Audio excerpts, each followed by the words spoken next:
저는 살아 있었습니다. 병도 없었고 죽을 이유도 없었습니다. 어머님, 장례 사진은 지금이 제일 좋겠네요. 그 말이 떨어진 순간 이 집에서 저는 숨쉬는 시체가 됐습니다. 난 아직 살아있어. 하지만 이미 늦었습니다. 장례식장은 예약됐고 사람들에겐 제가 죽었다는 말이 먼저 퍼졌으니까요. 며느리가 제 방에 들어온 날 저는 뭔가 잘못됐다는 걸 느꼈습니다. 평소라면 노크도 없이 그냥 지나쳤을 텐데 그날은 달랐어요. 며느리가 문을 닫고 제 앞에 앉았습니다. 어머님, 말씀 좀 드릴 게 있어요. 목소리가 낮았어요. 저는 며느리 얼굴을 봤습니다. 무언가 절박한 표정이었죠. 저희 친정이 좀 어려워졌어요. 며느리가 말을 이었어요. 아버지 사업이 안 돼서 빚이 좀 생겼거든요. 저는 가만히 듣고 있었습니다. 며느리가 다시 말했어요. 5억 정도인데 어머님이 좀 도와주시면 안 될까요? 5억이요. 저는 그 순간 며느리가 무슨 생각을 하고 있는지 알았습니다. 제 명의로 된 재산을 알고 있다는 거였죠. 집, 예금, 부동산, 남편이 남긴 것들이었어요. 정확히 15억 정도 됐습니다. 며느리는 그걸 알고 있었어요. 저는 천천히 고개를 저었습니다. 미안하구나. 그 돈은 내가 쓸 수 없어. 며느리 얼굴이 굳었어요. 왜요? 그건 내가 죽을 때까지 써야 할 돈이야. 나도 늙었잖니. 며느리가 입술을 깨물었습니다. 어머님, 저희는 지금 당장 급한데요. 그래도 안 돼. 며느리가 일어섰어요. 정말 안 도와주시는 거예요? 저는 대답하지 않았습니다. 며느리는 그날 아무 말 없이 방을 나갔어요. 하지만 문을 닫는 소리가 달랐습니다. 평소보다 세게 강하게 닫혔죠. 그날 밤부터 집안 분위기가 달라졌습니다. 며느리는 제게 말을 걸지 않았어요. 아침 인사도 저녁 인사도 없었죠. 밥상도 예전처럼 차려주지 않았습니다.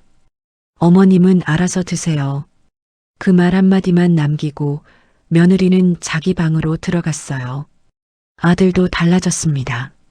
예전엔 제 방에 가끔 들렀는데 이제는 오지 않았어요. 엄마 바빠서 그 말만 반복했죠. 저는 점점 작아지는 기분이었습니다.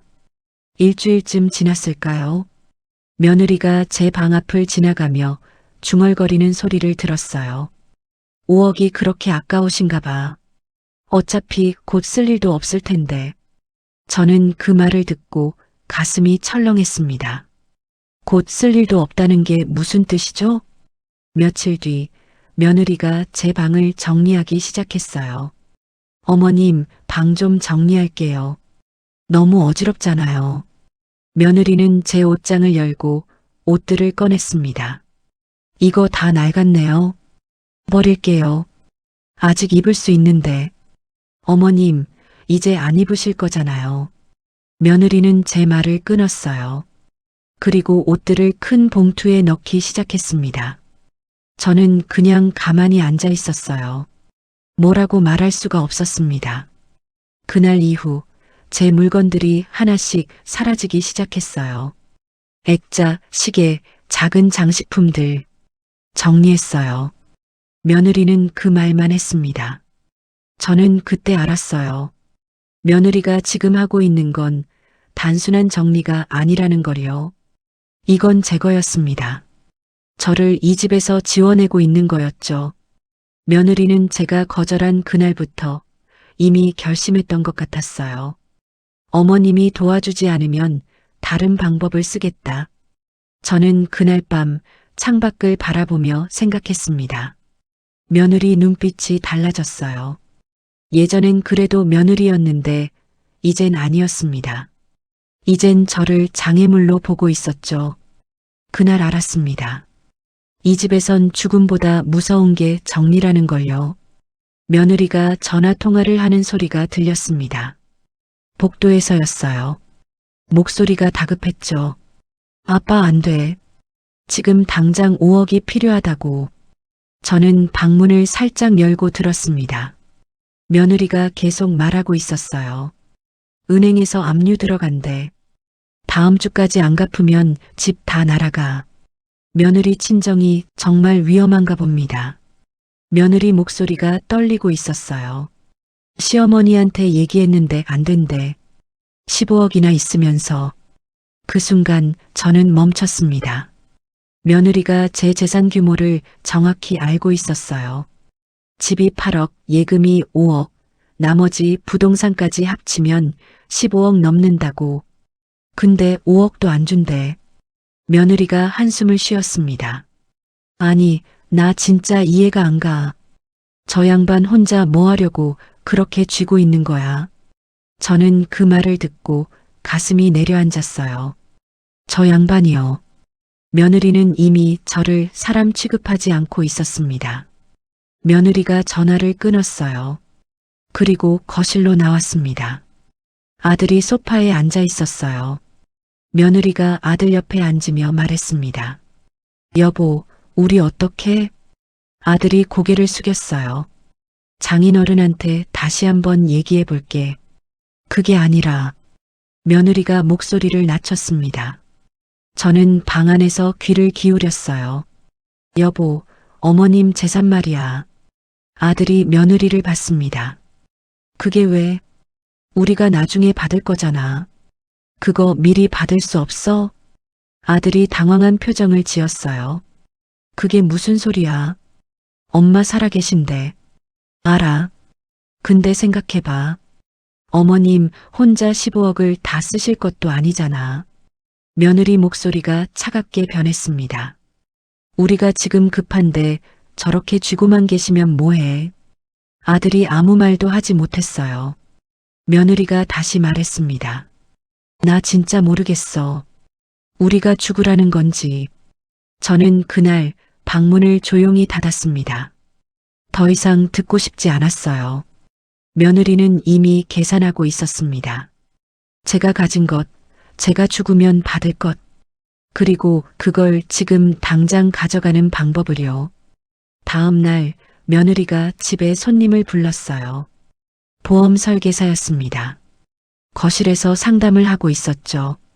저는 복도를 지나다가 우연히 들었습니다. 어머님, 나이가 70이시면 가입은 되는데 금액이 좀 제한적이에요. 며느리가 물었어요. 얼마까지 가능해요? 사망보험금 최대 3억 정도요. 며느리가 잠시 생각하더니 말했습니다. 그럼 그걸로 해주세요. 수익자는 제 남편으로요. 보험 설계사가 고개를 끄덕였어요.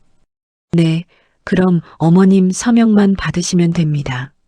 며느리가 웃었습니다. 서명은 제가 받을게요. 저는 그 순간 소름이 돋았어요. 며느리가 제 이름으로 보험을 들려고 하고 있었습니다. 사망보험금 3억이요. 며느리는 이미 계산을 끝낸 거였어요. 15억 재산 3억 보험금 18억. 그리고 그걸 받는 방법도요. 며칠 뒤 며느리가 제게 서류를 내밀었습니다. 어머님, 여기 사인 좀 해주세요. 뭔데? 건강보험 서류요. 갱신해야 한대요. 저는 서류를 받아들고 읽기 시작했어요. 하지만 글씨가 작아서 잘 안 보였습니다. 며느리가 재촉했어요. 어머님, 빨리 해주세요. 급한 거예요. 저는 뭔가 이상하다는 느낌이 들었습니다. 나 안경 가져와서 다시 볼게. 며느리 표정이 굳었어요.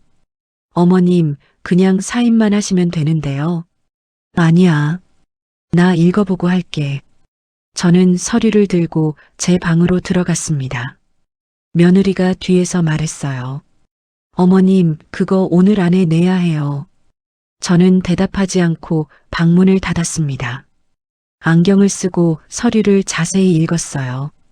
그건 건강보험 서류가 아니었습니다. 보험 가입 신청서였어요. 사망보험금 수익자란에는 아들 이름이 적혀 있었죠. 저는 그 서류를 찢어버렸습니다.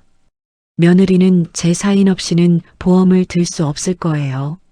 하지만 며느리는 포기하지 않을 것 같았습니다. 그날 밤 며느리와 아들이 또 얘기하는 소리가 들렸어요. 며느리가 말했습니다. 어머님이 사인을 안 해주시네. 아들이 물었어요. 그럼 어떡해? 며느리가 잠시 침묵하더니 말했습니다. 다른 방법이 있어.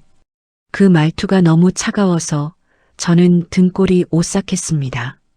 며느리는 이미 다음 단계를 계획하고 있었습니다. 그날부터 이상한 일들이 시작됐습니다. 교회에서 전화가 왔어요. 권사님 많이 편찮으시다면서요? 괜찮으세요? 저는 당황했습니다. 아니에요. 저 괜찮은데요. 그래요? 며느님이 그러시던데 요즘 많이 안 좋으시다고. 저는 그 순간 알았어요. 며느리가 벌써 소문을 내기 시작했다는 걸요. 전화를 끊고 나니 또 다른 전화가 왔습니다. 이번엔 동네 친구였어요. 내가 들었는데 요즘 병원 다닌다며? 많이 아파? 아니야, 나 병원 안 가. 그래. 근데 며느리가 그러던데. 며느리요. 또 며느리였습니다. 저는 며칠 동안 비슷한 전화를 여러 번 받았어요. 친척, 지인, 교회 사람들 모두 같은 말을 했습니다. 많이 편찮으시다며요. 요즘 거동이 불편하시다던데. 병원에 자주 가신다면서요. 저는 한 번도 그런 말을 한 적이 없었습니다. 모두 며느리가 퍼뜨린 소문이었어요. 며느리는 저를 아픈 사람으로 만들고 있었습니다. 한 달쯤 지났을까요? 이번엔 전화가 뚝 끊겼어요. 아무도 연락하지 않았습니다. 명절이 다가왔는데도 친척들이 오지 않았어요. 제가 친구한테 전화를 했습니다. 왜 연락 안 해? 친구가 조심스럽게 말했어요. 저기 며느리가 그러던데 요즘 정신이 좀 오락가락 하신다고. 저는 얼어붙었습니다. 뭐? 그래서 내가 전화하면 너가 혼란스러워 할까봐 미안해. 전화가 끊겼어요. 저는 그제야 깨달았습니다. 며느리가 지금 하고 있는 게 뭔지요. 아픈 시어머니에서 정신없는 시어머니로, 그리고 다음엔 곧 돌아가실 시어머니로요. 며느리는 제 사회적 죽음을 단계적으로 진행하고 있었습니다. 어느 날 집 앞에 택배가 왔어요. 기적이었습니다. 성인용 기적이요. 저는 주문한 적이 없었어요. 며느리가 현관에서 받아들며 말했습니다. 어머님, 이거 필요하실 것 같아서 제가 주문했어요. 난 그거 필요 없어. 어머님, 나중에 필요하실 거예요. 미리 준비해 두는 게 좋아요. 며느리는 그걸 제 방 구석에 쌓아뒀습니다.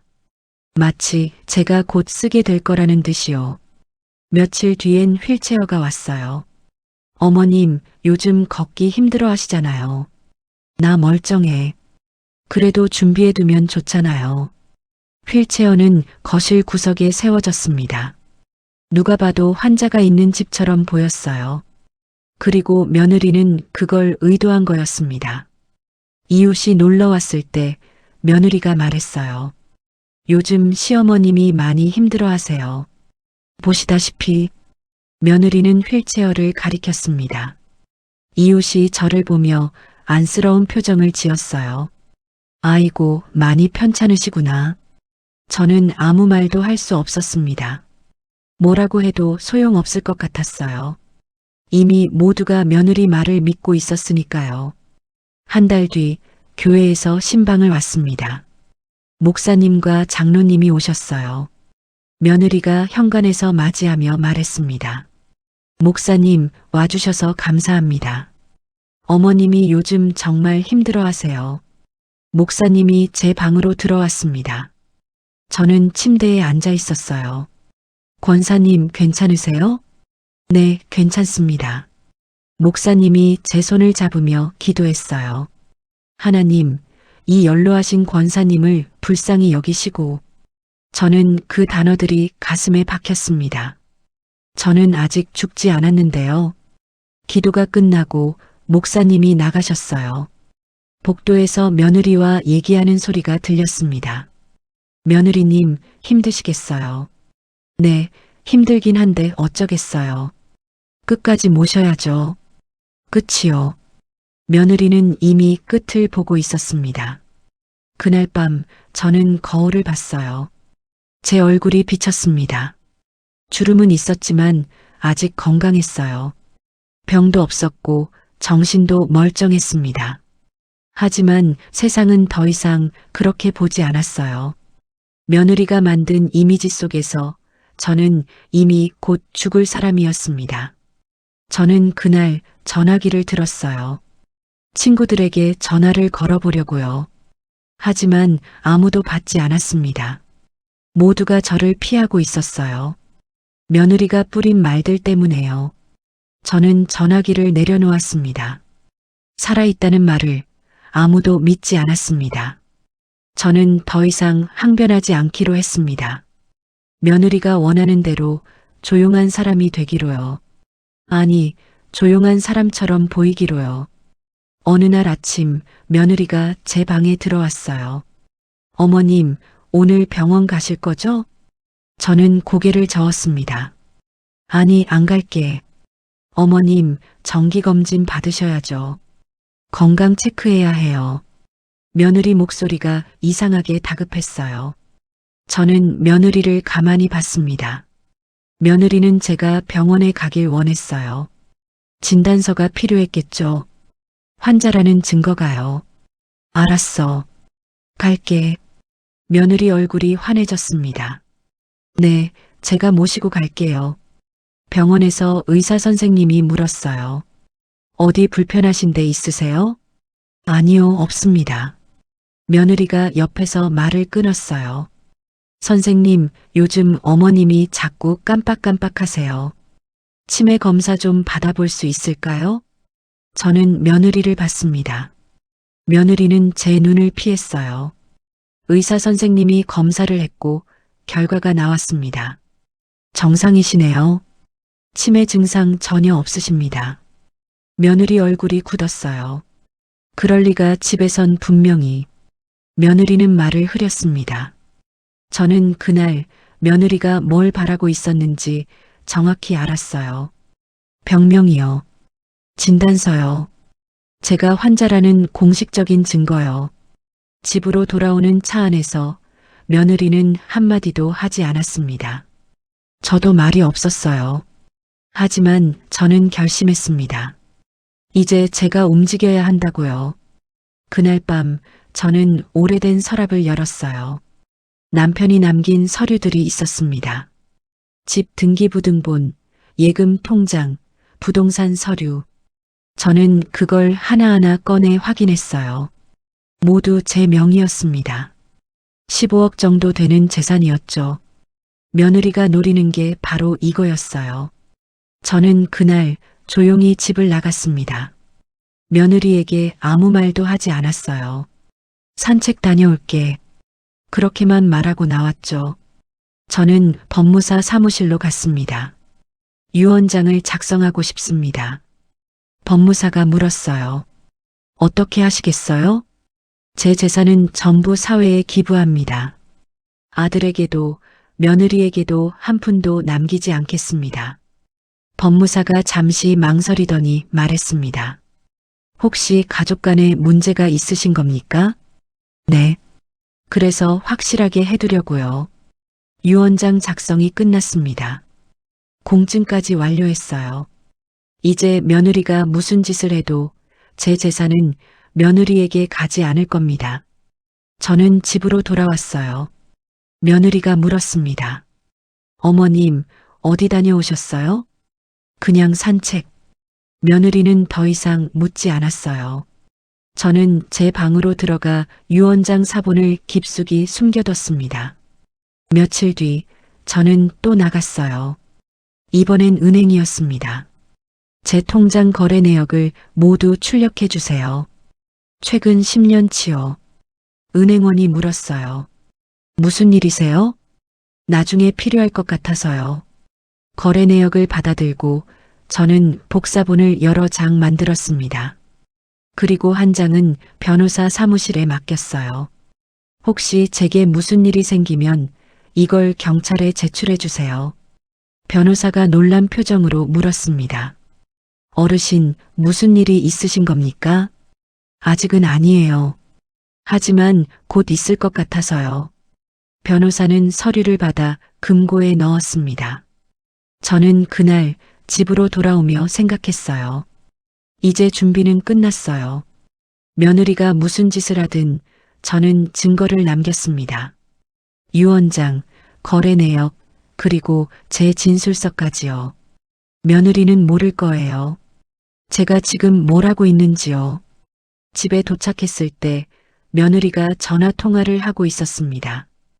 응, 알았어. 그럼 그걸로 진행해. 며느리가 전화를 끊고 저를 봤어요. 어머님, 또 나가셨어요? 응. 요즘 자주 나가시네요. 어디 가세요? 그냥 바람 쐬러. 며느리가 의심스러운 눈으로 저를 봤습니다. 하지만 더 이상 묻지 않았어요. 저는 제 방으로 들어갔습니다. 그리고 가만히 생각했어요. 며느리도 뭔가 준비하고 있는 것 같았습니다. 그걸로 진행해라는 말이 계속 맴돌았어요. 며느리는 다음 단계로 넘어가고 있었습니다. 저도 준비를 끝냈어요. 이제 기다리는 일만 남았습니다. 며느리가 어떤 수를 쓸지요. 저는 일부러 더 조용히 있었어요. 며느리가 저를 완전히 방심하게 만들려고요. 며느리는 제가 아무것도 모르는 줄 알 겁니다. 그냥 늙고 무력한 시어머니라고 생각하겠죠. 하지만 며느리는 몰랐습니다. 제가 이미 모든 걸 준비해뒀다는 걸요. 그날 아침 며느리가 제 방에 들어왔습니다.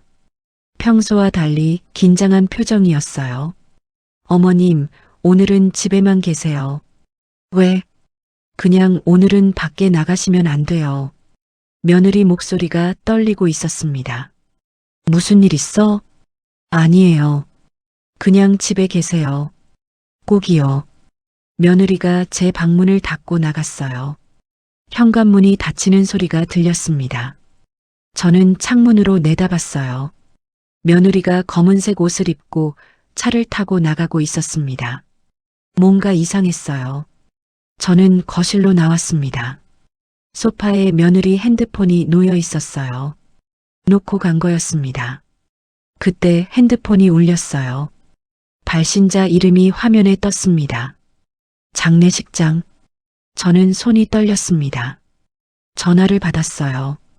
여보세요? 아, 며느리님 맞으시죠? 오늘 예약 확인 전화 드렸는데요.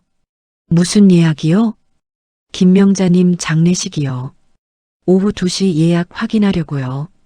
저는 그 순간 숨이 멎었습니다. 김명자는 제 이름이었어요. 주소가 어디죠? 네. 아, 주소요? 9로 123번지입니다. 저는 전화를 끊었습니다. 손이 떨려서 핸드폰을 거의 떨어뜨릴 뻔했어요. 며느리가 제 장례식을 예약했습니다. 오늘 오후 2시예요. 저는 시계를 봤어요. 지금 오전 11시였습니다. 3시간밖에 안 남았어요. 저는 급히 옷을 갈아입었습니다. 그리고 현관문을 열고 나갔어요.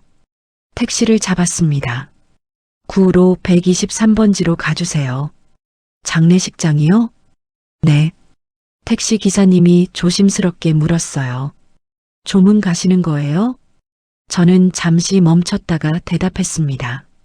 아니요. 제 장례식에 가는 겁니다. 기사님이 깜짝 놀라 저를 봤어요. 저는 창밖을 봤습니다. 30분쯤 걸렸을까요? 택시가 장례식장 앞에 섰습니다. 큰 건물이었어요. 입구에 검은 천이 드리워져 있었습니다. 저는 내렸습니다. 다리가 후들거렸어요. 천천히 입구로 걸어갔습니다. 입구 옆에 큰 안내판이 있었어요. 거기에 적혀 있었습니다. 김명자님 빈소 3층 301호. 제 이름이었습니다. 고자가 붙어 있었어요. 죽은 사람을 뜻하는 글자였죠. 저는 엘리베이터를 탔습니다.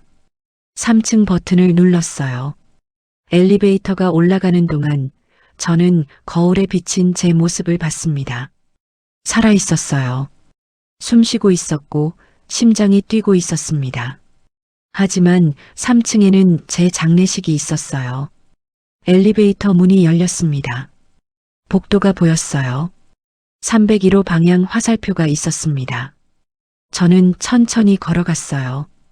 복도 끝에서 사람들 소리가 들렸습니다. 조문객들이었어요. 저는 301호 문 앞에 섰습니다. 문틈으로 안이 보였어요. 제 사진이 걸려 있었습니다. 큰 영정 사진이요. 며칠 전에 찍었던 바로 그 사진이었습니다. 흑백으로 인화되어 꽃으로 둘러싸여 있었어요. 사진 아래에는 제 이름과 생년월일이 적혀 있었습니다. 그리고 사망 날짜가요. 오늘이었습니다. 조문객들이 제 사진 앞에서 절을 하고 있었어요. 며느리는 상주 자리에 앉아 있었습니다. 검은 상복을 입고 고개를 숙이고 있었어요. 조문객이 며느리 앞에서 말했습니다. 상주 되셔서 고생이 많으시겠어요. 며느리가 고개를 숙이며 대답했어요. 감사합니다. 어머님께서 편히 가셨습니다. 편히 갔다고요? 저는 여기 서 있는데요. 저는 더 이상 참을 수 없었습니다. 문을 밀고 들어갔어요. 순간 모든 소리가 멈췄습니다. 조문객들이 저를 봤어요. 입을 벌린 채 얼어붙었습니다. 누군가 작게 소리쳤어요. 저분이. 며느리가 천천히 고개를 들었습니다. 저와 눈이 마주쳤어요. 며느리 얼굴이 새하얗게 변했습니다. 어머님? 저는 천천히 걸어 들어갔습니다. 조문객들이 길을 비켜줬어요. 모두가 저를 보고 있었습니다. 죽은 줄 알았던 사람이 걸어 들어오고 있었으니까요. 저는 제 영정사진 앞에 섰습니다. 그리고 그걸 내려다봤어요. 제 얼굴이 흑백 사진 속에 있었습니다. 생화가 가득 놓여 있었고 향이 피워져 있었어요. 조문객 중 한 명이 떨리는 목소리로 물었습니다. 저 지금 무슨 일이에요? 저분이 돌아가신 거 아니었어요? 며느리가 벌떡 일어났습니다. 어머님, 이게 아니라 제가 설명. 저는 며느리를 똑바로 봤어요. 그리고 조용히 말했습니다. 그 종이 한 장 때문에 내가 오늘 여기까지 왔구나. 며느리 입술이 떨렸어요. 어머님 오해예요. 저는 그냥. 오해? 저는 주변을 둘러봤습니다. 영정사진, 조문객들, 상주복을 입은 며느리. 내가 위조한 사망진단서, 내가 예약한 장례식장, 내가 불러 모은 조문객들. 이게 다 오해냐? 조문객들이 웅성거리기 시작했습니다. 사망진단서를 위조했다고요? 그럼 이 장례식은 뭐예요? 이거 사기 아니에요? 며느리가 그 자리에 주저앉았습니다. 어머님, 저는 며느리가 울기 시작했어요. 하지만 저는 동정심이 들지 않았습니다. 아들이 구석에서 고개를 숙이고 서 있었습니다. 저는 아들을 봤어요. 아들도 눈물을 흘리고 있었지만 저는 아무 말도 하지 않았습니다. 조문객들이 하나 둘 나가기 시작했어요. 이게 무슨 일이야? 경찰 불러야 하는 거 아니에요? 장례식장은 순식간에 아수라장이 됐습니다.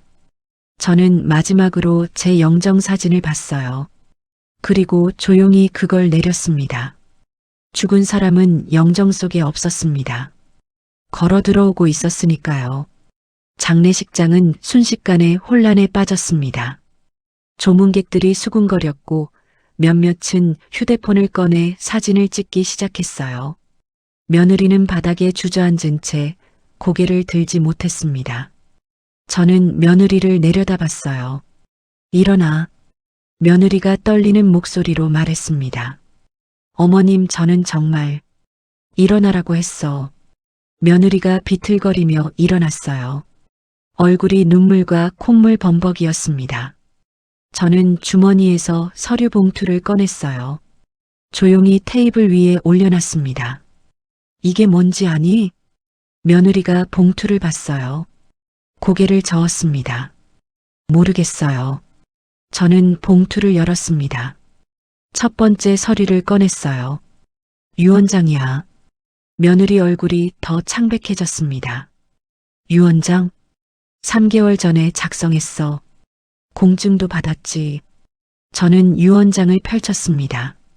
거기에는 명확하게 적혀 있었어요. 본인의 모든 재산은 사회복지법인에 기부한다. 아들 김과 며느리 박에게는 일체의 재산을 상속하지 않는다. 며느리가 그 글씨를 보고 비명을 질렀습니다. 안 돼. 조문객들이 모두 저를 봤어요. 저는 계속 말했습니다. 내가 내 재산을 노리고 있다는 걸 난 3개월 전부터 알고 있었어. 며느리가 고개를 저었습니다. 아니에요. 저는 그런 게 아니라. 그런 게 아니라고? 저는 두 번째 서류를 꺼냈어요. 이건 내가 장례식장에 예약한 서류야. 날짜 좀 봐. 서류에는 예약 날짜가 적혀 있었습니다. 2주 전이었어요. 저는 세 번째 서류를 꺼냈습니다. 그리고 이건 위조된 사망진단서 사본이야. 며느리가 뒤로 물러났어요. 어떡해. 내가 병원에서 돈 주고 만들었지. 500만 원 주고. 며느리 눈이 커졌습니다. 저는 어떻게 알았냐는 표정이었어요. 저는 네 번째 서류를 꺼냈습니다. 이건 내 통장 거래 내역이야. 2주 전에 500만 원이 빠져나갔더구나. 며느리가 입술을 떨었어요. 어떻게 제 통장을? 너도 내 통장 몰래 확인했잖아. 나도 내 거 확인했어. 저는 마지막 서류를 꺼냈습니다. 그리고 이건 내가 친정 빚 갚으려고 보험회사에 문의한 녹취록이야. 녹취록에는 며느리 목소리가 그대로 적혀 있었어요. 시어머니가 돌아가시면 보험금이 얼마나 나오나요? 조문객 중 한 명이 소리쳤습니다. 이거 완전히 계획적인 거잖아요. 경찰 불러야 되는 거 아니에요? 며느리가 무너졌습니다. 어머님, 제발 한 번만. 한 번만? 저는 차갑게 웃었어요. 너는 나한테 한 번의 기회도 안 줬잖아. 며느리가 바닥에 엎드렸습니다. 제발요, 저희 친정이 망하면 저희도 다 끝나요. 그래서 나를 먼저 끝내려고 했구나. 며느리가 대답하지 못했습니다. 저는 주변을 둘러봤어요. 조문객들이 모두 며느리를 보고 있었습니다. 경멸의 눈빛이었어요. 저는 아들을 봤습니다. 아들이 구석에서 벽에 기대 서 있었어요. 너는 알고 있었니? 아들이 고개를 숙였습니다. 엄마 미안해.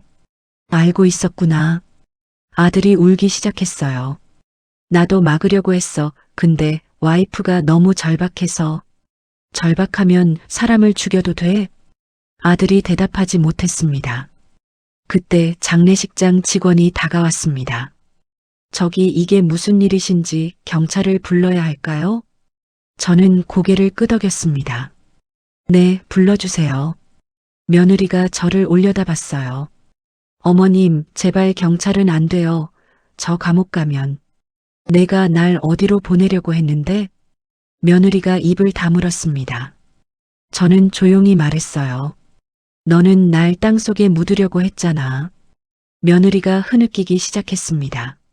하지만 저는 더 이상 동정심이 들지 않았어요. 10분쯤 지났을까요? 경찰이 도착했습니다. 2명의 경찰관이 들어왔어요. 신고받고 왔습니다. 무슨 일이죠? 저는 서류 봉투를 건넸습니다.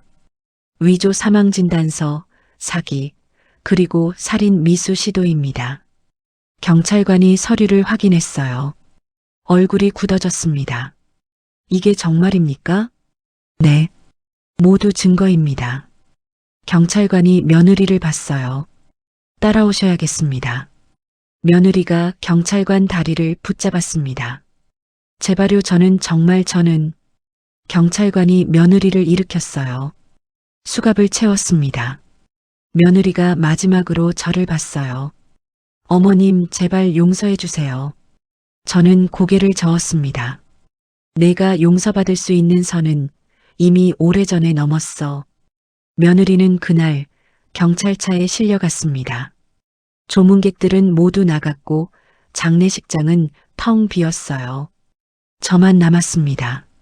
제 영정사진 앞에 서서 저는 그걸 마지막으로 봤어요. 그리고 조용히 액자를 닫았습니다. 이 장례식은 며느리의 인생을 위한 것이었습니다. 며느리가 끌려간 뒤 장례식장은 고요했습니다. 조문객들은 모두 떠났고 직원들만 남아 정리를 하고 있었어요. 아들이 저에게 다가왔습니다. 엄마, 저는 아들을 봤어요. 아들 얼굴이 눈물로 범벅이었습니다. 엄마, 미안해. 정말 미안해. 미안하다고? 저는 차갑게 웃었습니다. 너는 언제부터 알고 있었니? 아들이 고개를 숙였어요. 한 달 전쯤부터, 한 달 전부터 알고도 막지 않았구나. 아들이 울먹였습니다. 막으려고 했어. 근데 와이프가 친정이 진짜 망할 상황이라서. 그래서 엄마는 죽어도 된다고 생각했어? 아들이 대답하지 못했습니다. 저는 아들을 똑바로 봤어요. 너는 선택을 했어. 엄마가 아니라 와이프를. 아들이 무릎을 꿇었습니다. 엄마, 제발 한 번만 용서해줘. 와이프 처벌 취하해줘. 안 돼. 엄마, 너희가 나한테 한 짓을 생각해봐.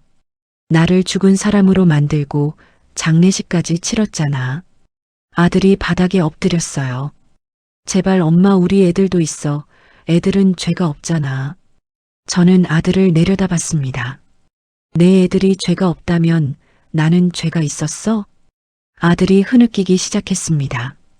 저는 더 이상 보고 싶지 않았어요. 이제 그만 가. 엄마, 가라고 했어. 아들은 그날 비틀거리며 나갔습니다. 뒤돌아보지 않았어요. 저는 혼자 남았습니다. 장례식장 직원이 다가왔어요. 어르신, 괜찮으세요? 네. 이거 정말 충격적이네요. 이런 일은 처음 봅니다. 저는 고개를 끄덕였어요. 저도 처음입니다. 직원이 조심스럽게 물었습니다. 영정사진이랑 화환은 어떻게 하실래요? 다 치워주세요. 네, 알겠습니다. 저는 장례식장을 나왔어요. 밖은 이미 어두웠습니다. 택시를 타고 집으로 돌아갔어요. 집은 텅 비어 있었습니다. 아들도 며느리도 없었어요. 저는 제 방으로 들어갔습니다. 침대에 앉아서 창밖을 봤어요. 오랜만에 고요했습니다. 며느리의 목소리도 아들의 한숨 소리도 들리지 않았어요. 그날 밤 전화가 왔습니다. 경찰서였어요. 어르신, 며느리분이 조사 중인데요. 몇 가지 확인할 게 있어서 연락드렸습니다. 네. 며느리분이 위조 사망 진단서를 만든 게 확인됐습니다. 그리고 장례식 예약도 본인이 한 거 맞고요. 네, 알고 있습니다. 이 경우 사기죄, 공문서 위조죄, 그리고 살인예비죄까지 적용될 수 있습니다. 살인예비죄요. 그 단어가 귀에 박혔습니다. 며느리분이 계속 울면서 용서를 구하는데요. 어르신 의사가 어떠신지 여쭤보려고요. 저는 잠시 침묵했습니다. 그리고 대답했어요. 처벌해주세요. 끝까지요. 네, 알겠습니다. 전화가 끊겼습니다. 며칠 뒤 며느리 부모님이 집에 찾아왔어요. 사돈어른, 제발 부탁드립니다. 며느리 어머니가 무릎을 꿇었습니다. 우리 딸을 용서해 주세요. 처벌만은 취하해 주세요. 며느리 아버지도 함께 고개를 숙였어요. 저희가 잘못 키웠습니다. 사돈 어른께 사죄드립니다. 저는 그들을 봤습니다. 일어나세요. 사돈 어른, 일어나라고 했어요. 며느리 부모님이 일어났습니다. 저는 조용히 말했어요. 따님은 저를 죽이려고 했어요. 며느리 어머니가 울기 시작했습니다. 죄송합니다. 정말 죄송합니다. 사과는 필요 없어요. 이미 늦었으니까요. 며느리 아버지가 떨리는 목소리로 말했습니다. 사돈 어른, 그래도 제발 우리 딸만은. 따님은 제 장례식까지 치렀어요. 제가 살아있는데요. 며느리 부모님이 할 말을 잃었습니다. 저는 문을 열었어요. 이제 돌아가세요. 다시는 오지 마시고요. 며느리 부모님은 그날 울면서 나갔습니다. 일주일 뒤 재판이 시작됐습니다. 며느리는 법정에 섰어요. 수갑을 찬 채였습니다. 판사가 물었습니다. 피고인은 시어머니의 사망진단서를 위조하고 장례식을 준비한 것이 맞습니까? 며느리가 고개를 숙이며 대답했어요. 네, 맞습니다. 동기가 무엇입니까? 며느리가 떨리는 목소리로 말했습니다. 시어머니 재산 15억 때문이었습니다. 법정이 술렁였습니다. 판사가 저를 봤어요. 피해자분, 하실 말씀 있으십니까? 저는 일어났습니다. 그리고 며느리를 봤어요. 며느리가 고개를 들지 못하고 있었습니다. 저는 조용히 말했습니다. 며느리는 저를 죽이지 않았습니다. 하지만 저를 죽은 사람으로 만들었습니다. 법정이 조용해졌어요. 저는 계속 말했습니다. 사람을 죽인 건 칼이 아니라 말과 소문이었습니다. 그날 며느리는 징역 3년을 선고받았습니다. 재판이 끝나고 저는 집으로 돌아왔습니다. 텅 빈 집이었어요. 아들은 며느리가 구속된 뒤 집을 나갔습니다. 어디로 갔는지 모르겠어요. 연락도 없었습니다. 저는 혼자 남았습니다. 하지만 외롭지 않았어요. 오히려 편했습니다. 며느리의 차가운 시선도 아들의 한숨도 없었으니까요. 일주일쯤 지났을까요? 변호사 사무실에서 연락이 왔습니다. 어르신, 유언장 집행 준비가 완료됐습니다. 네, 감사합니다. 어르신 재산 15억은 모두 사회복지법인으로 기부 처리됩니다. 네, 그렇게 해주세요. 전화를 끊고 저는 창밖을 봤어요. 제가 평생 모은 돈이었습니다. 남편이 남긴 것이기도 했죠. 하지만 아들에게 주고 싶지 않았어요. 며느리는 더더욱요. 그 돈은 제 목숨보다 값진 게 아니었으니까요. 한 달이 지났습니다. 아들에게서 문자가 왔어요. 엄마, 미안해. 단 3글자였습니다. 저는 답장하지 않았어요. 무슨 말을 해야 할지 몰랐습니다. 미안하다는 말로 모든 게 용서되는 건 아니니까요. 며느리는 교도소에 있었습니다. 3년형을 선고받았어요. 가끔 며느리 어머니가 문자를 보내왔습니다. 사돈 어른, 제발 한 번만 용서해 주세요. 저는 그 문자들을 읽지 않았습니다. 그냥 쓰레기통에 버렸어요. 용서는 구하는 게 아니에요. 받는 거죠. 그리고 저는 줄 생각이 없었습니다. 2달쯤 지났을까요? 교회에 다시 나가기 시작했습니다. 사람들이 저를 봤어요. 권사님, 그동안 어디 계셨어요? 집에 있었어요. 많이 편찮으셨다면서요? 저는 웃었습니다. 아니에요. 저 멀쩡해요. 사람들이 놀란 표정을 지었어요. 며느리가 퍼뜨렸던 소문들 때문이었죠. 하지만 이제 저는 직접 보여줄 수 있었습니다. 제가 살아있다는 걸요. 어느 날 동네에서 지인을 만났습니다. 어머니, 그동안 무슨 일 있으셨어요? 소문 들었는데. 무슨 소문이요? 며느리분이 장례식까지 준비했다면서요? 저는 고개를 끄덕였어요. 네, 맞아요. 세상에 그런 일이. 이제 다 끝났어요. 지인이 조심스럽게 물었습니다. 외로우시진 않으세요? 혼자 계시잖아요. 저는 잠시 생각했어요. 외롭진 않아요. 오히려 자유로워요. 그건 진심이었습니다. 3달이 지났습니다. 집 정리를 시작했어요. 아들과 며느리가 쓰던 방을 비웠습니다. 옷, 책, 물건들 다 내다 버렸어요. 제 방만 남겨뒀습니다. 그리고 제가 좋아하는 것들로 채웠죠. 꽃도 키우기 시작했어요. 창가에 화분을 놓고 매일 물을 줬습니다. 조금씩 자라나는 꽃들을 보며 생각했어요. 저도 다시 살아나고 있다고요. 어느 날 저녁 문자가 또 왔습니다. 아들이었어요. 엄마, 보고 싶어. 저는 한참을 그 문자를 봤습니다. 그리고 답장을 썼어요. 너는 이미 선택했어. 그 선택에 책임져. 아들에게서 더 이상 연락이 오지 않았습니다. 저는 가끔 제 영정사진을 생각했어요. 장례식장에 걸렸던 그 흑백 사진이요. 그 사진 속 저는 웃고 있었습니다. 며느리가 찍으라고 했을 때 저는 웃었었죠. 하지만 이제 그 사진은 없어요. 장례식장에서 치워졌으니까요. 대신 저는 여기 있었습니다. 살아서 숨쉬고 움직이고 있었어요. 며느리는 제 장례식을 치렀습니다. 하지만 죽은 사람은 제가 아니었어요. 며느리의 인생이 그날 끝났죠. 저는 창밖을 봤습니다. 햇빛이 들어오고 있었어요. 오랜만에 느껴보는 따뜻함이었습니다. 저는 조용히 중얼거렸어요. 난 살아있었고 끝난 건 너의 인생이었다. 그날 이후 저는 더 이상 누구에게도 죽은 사람 취급받지 않았습니다. 소문도 사라졌고 사람들도 다시 저를 봤어요. 살아있는 사람으로요. 며느리가 만들려고 했던 죽은 시어머니는 없었습니다. 대신 살아남은 건 저였어요. 그리고 죽은 건 며느리의 욕심과 계획이었습니다.